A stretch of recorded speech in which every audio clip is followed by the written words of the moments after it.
Before 1940, African Americans were barred from flying in the U.S. military.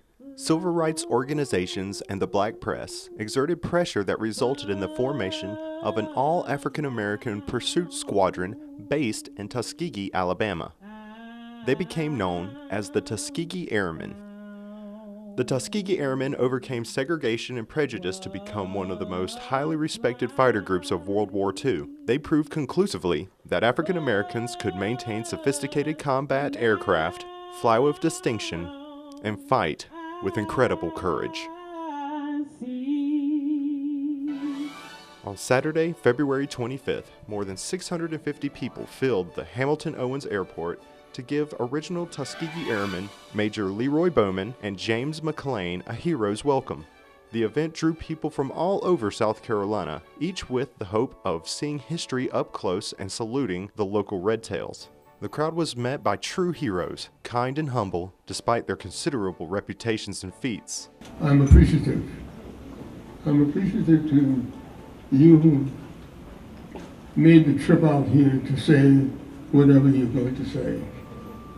Some members of the squadron shared stories and insight of their time at war, a history lesson that settled on open ears. We had an opportunity to talk to one of the B-25 pilots that were bomber pilots that was flying over Europe during the time he was headed for a bombing mission. And he told his son and his grandson at an air show that if it was not for these gentlemen, you all wouldn't be here. They said, what do you mean? They said, during that time, there were so many bombers being shot down. I'm sure had they not protected us, we would have been shot down, I would have been gone, you wouldn't have been born. From that day until the end of the war, we were requested by the bomber groups to escort them to their targets. These brave soldiers faced profound adversity while in battle and when at home. They chose to enlist into the service during the time of segregation when it was thought that we were not courageous enough, didn't have the skills enough, or not willing to fight for our country.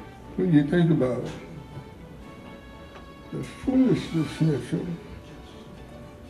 of those things that you repaid. But I want to thank you. I want to thank you for the privilege of being here. Members of the Tuskegee Airmen continue to positively impact the lives of young people in their communities through several different outreach programs. Our chapter right now is working with agreement with Celebrate Freedom. We work along, we go out to schools and we try to educate kids in the history about black pilots in World War II and educate them about blacks was in the war. Because a lot of things were left out of history books that people don't read, so we try to do that. Also, we work with young people in trying to work with the EAA to get them up in the air to fly. We are looking for members in order to carry on this legacy. And it's not race-based. Anyone can become a member of this group. Anyone, bar none. Carry on this legacy. This legacy is worth carrying on. In response to the historic event, Richland County has received numerous emails of appreciation from citizens about the overwhelming support of these American heroes. I'm very excited about the gentleman that came, Mr. Bowman, and giving his history and the things he's done for this country is exciting for these kids to look at their contribution to this nation. The free event was sponsored by Richland County Council, the Span-Watson and Harem E. Mann chapters of the Tuskegee Airmen, and the Richland County Airport Commission.